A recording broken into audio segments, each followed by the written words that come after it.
Welcome to Coruzant Technologies, home of the Digital Executive Podcast. Welcome to the Digital Executive. Today's guest is Jin Kim. Jin Kim is the dynamic Chief Marketing Officer and co-founder of Prone Cushion, a brand at the forefront of ergonomic solutions. With a Bachelor of Science in Communications and Media from New York University and over 13 years of life experience in China, Jin's international background and bilingual abilities are central to his role. At the heart of Jin's contribution to Prone Cushion is his exceptional talent in articulating the company's vision. His hands-on approach in every facet of the business, from product design to the intricacies of the website, showcases his commitment to the brand's ethos. Every visual element of Prone Cushion has been meticulously crafted by Jin, reflecting his pivotal role in shaping the company's identity and message. Well, good afternoon, Jin. Welcome to the show. Good afternoon, Brian. Thank you for having me. Absolutely. This is so fun. Thank you again for making the time, jumping on a podcast. I know podcast seems to be the word of the day everywhere in the world. I think there's something like 1,000 podcasts that start every single week across the globe. So yeah, it's just crazy. But glad to have you on. And we're going to jump right into the questions, Jin. You've got quite the career in communications, in media, as an entrepreneur. You're a senior executive, and now you're the Chief Marketing Officer and co-founder of Prone Cushion. Could you share with our audience the secret to your career growth and what inspires you? Yeah, absolutely. I've always been interested in people and stories. I originally come from a background in communications. And the reason I pursued that was because fundamentally, I've always been fascinated by the ways people communicate their complex thoughts and emotions. And this doesn't just mean words, but in all kinds of mediums. So art, music, dance, movies, and even physical products. In Japanese culture, there's a word called monotsukuri, mono meaning thing and tsukuri meaning the act of making. I really like this idea. It's a word that speaks about the craftsmanship spirit in Japan, where the artisans put tremendous amount of effort in the things that they create. And most of the time, the end user or the customer never really gets to meet the creator of a product, right? So the interaction between the creator and the customer has always been thought of as being one directional, from the producer to the consumer. And due to that, creators often dismiss how the product will be used, presented, or perceived by the customer. And I think that's really where 99% of the product failures, or let's say poor decisions, really come from. And that's why I believe that in everything you create, your intentions, right, your thoughts and emotions can be communicated. The customers, those real, living, feeling people at the end of the product journey, well, I think they can feel if you've really put into effort or not. And they can tell if a product has been, truly crafted with care and attention to detail. And really, if the product exists to solve their problem, or if you're just out there to, make a quick buck. And this is really why I obsess over every attention to detail. So I think all the footsteps that I have taken to get to where I'm today can be traced back to really a search for a better way to express my own thoughts and to communicate with others. The most obvious, of course, in pursuing a career in marketing. But really beyond that, I have a deep passion for design, like product design, graphic design, which has proven to be really helpful in our earlier stages of venture, where everything you see from the product, the website, every video, image, Instagram post was created with my own hands. And this was also a skill set I had to pick up on the way. I wasn't ever trained in this background or anything. It was really self-taught out of a need. And with all of these various mediums, I think I was really able to tell a cohesive story that was compelling for the audience. And the culmination of all this was, I think, what led me down this path, which at a glance could look very erratic, jumping from one thing to the other, marketing, product development, branding, all that. But I think that's why ultimately the word I've kind of settled down on, the only word that can fully encapsulate all of this chaos, is entrepreneur. So under the umbrella of being an entrepreneur, if there is anything I can do to better accomplish this, to better communicate what's in my head, I'll jump at it, whether it be a new technology or a skill set. So to never settle for good enough and to really obsess over every last detail to best communicate with the people and the world, really, I think that's what I would say have been my primary source of drive and inspiration. That's awesome. I love that.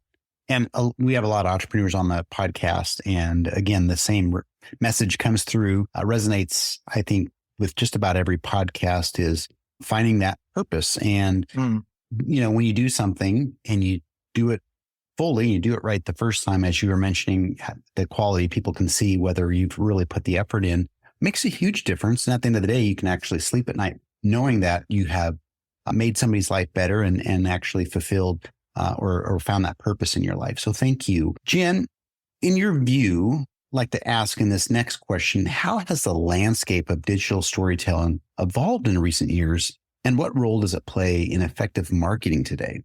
Well, I think you really can't have a conversation about digital storytelling today's day without bringing up the topic of AI. And I'm sure you've spoken with a lot of other entrepreneurs and more experts inside this field. But I think really the role that AI has played, it really transformed the digital landscape dramatically, because now the job that was traditionally done with 5 to 10 people can now suddenly be done by a single person.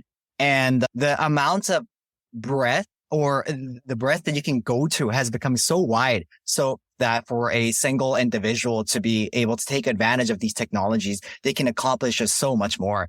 And I think that has also really transformed the landscape in both for good and for worse. And to elaborate a little bit more, I think it has provided the breadth, like I've earlier explained, where now a lot of the previously more difficult or laborious or time-consuming tasks has become easier. But at the same time, I think at the cost of that ease, there's also been a little bit of a trade-off for the amount of depth that the content that has been putting out really goes down into. So I think in a more easily understood way that, or I think a lot of people would kind of empathize with, is that the kind of content that we consume has also become a lot shorter, right? We're now more used to these very short reels that went from, traditional 10-minute YouTube videos, which I remember back then what people were already saying was very short, to then to 5, then to 1. And now we're really fighting for that people's attention in the seconds, really, right? The 10 seconds, 15 seconds. There are studies that say that, if you are unable to grab the viewer's attention the first 3 seconds, then, they just scroll away. So I think in stuff like that, you can really see just how much the advance of technology has transformed the digital landscape for content and the stories that are being put out, right? The storytelling method, the techniques, and the content as well. You're absolutely right. And just another story along with that, as you know, we are just a soundbite of a podcast.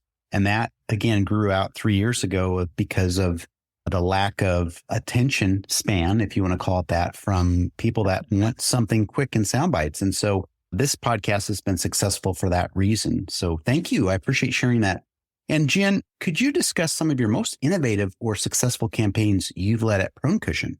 Well, we've had some big successes last year, especially. We just hit our 7-figure revenue at our just first year of being in business. But when talking about the single most successful campaign, I would have to say our initial Kickstarter campaign. It really holds a special place in my heart. When Prone Cushion just started off, we were just a small team of 3 kids straight out of college, full of ambition and a vision of a changed world. We wanted to bring Prone Cushion to life, right? Prone Cushion, the world's first ergonomic cushion designed for lying on your stomach. Bring an innovative, never before seen product to the market and hit it like a star. See instant success. Well, easy on paper, right? Well, as you may also know, life isn't always rosy like that.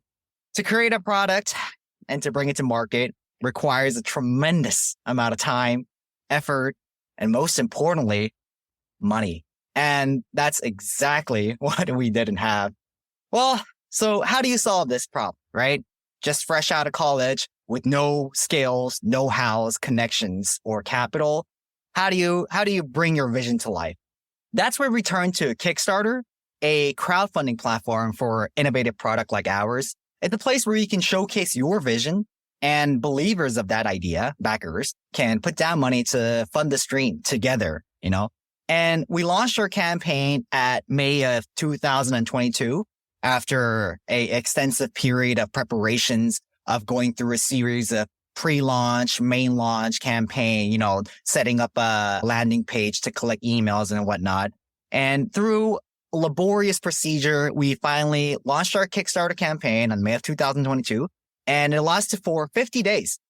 And in just over 50 days, we had raised over $300,000 with over 2,000 backers all around the world. And it was unbelievable. It was our first and major huge success. And that's really where the story for ProCushion takes off. That's kind of where it was able to put us on the starting line.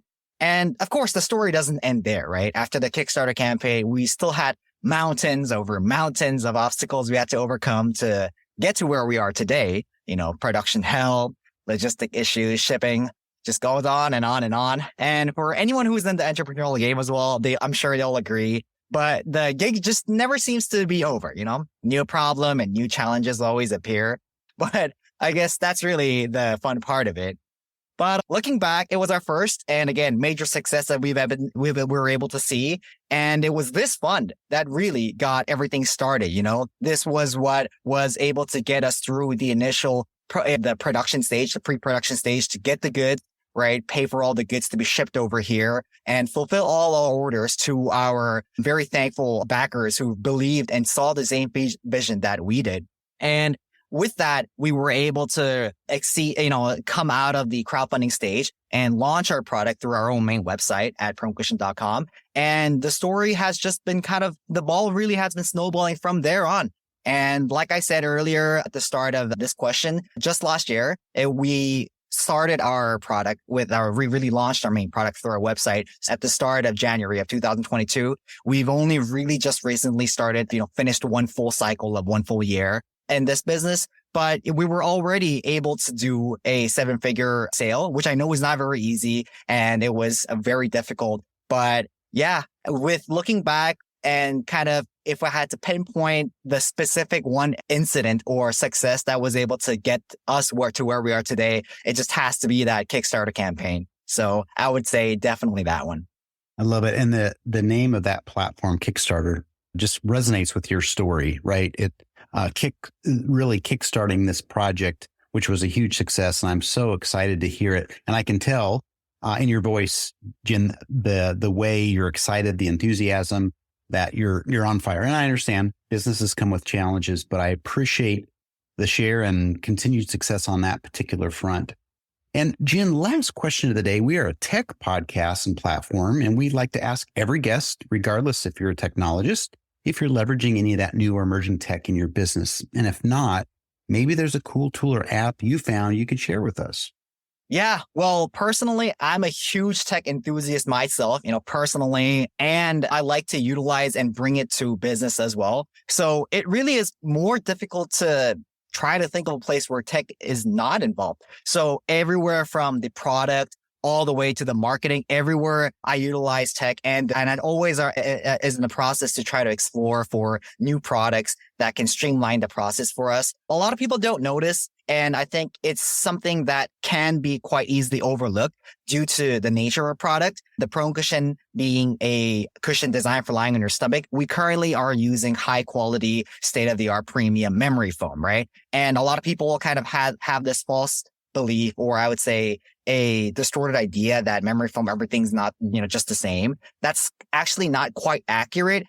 Memory foam was originally created by NASA so that they can be used at the spacecraft so that they provide more comfortable seating for the astronauts. And it has gone through various generations of iterations from there onwards. There's been gel-infused memory foam. Then future generations have had activated charcoal memory foam. And both of them are currently being used in our Prone Cushion. So like I said earlier in the first question, I'm an avid believer that the product can really tell an entire story in and of itself, right? And the kind of thought and the attention that you put behind the product really shows. So at Prone Cushion, we're always trying our best to try to bring the best possible product and our abilities to the customer. So whenever there are new methods of manufacturing, new materials that can be used, we're always in the process of looking out for there. Tech plays a big role over there. Then obviously when it comes to marketing, like we discussed earlier in the questions, when it comes to the current outlook, AI just can't take that away. No conversation can go onwards there. And particularly when it comes to that, I have a lot to kind of share my thoughts over there, where for anyone who's kind of dabbled in the realm of digital marketing, especially with the tools, like with the new AI tools coming out, they'll understand that these new AI tools make marketing just super effective, right? It becomes effortless to, target specific people, tell you exact keywords of what people are resonating with, what people want to see and all that. And all of these tools make it easy and make your marketing effective. But I think at the same time, with the convenience of that, we marketers need to be more aware and mindful about the implications of our actions utilizing those as well.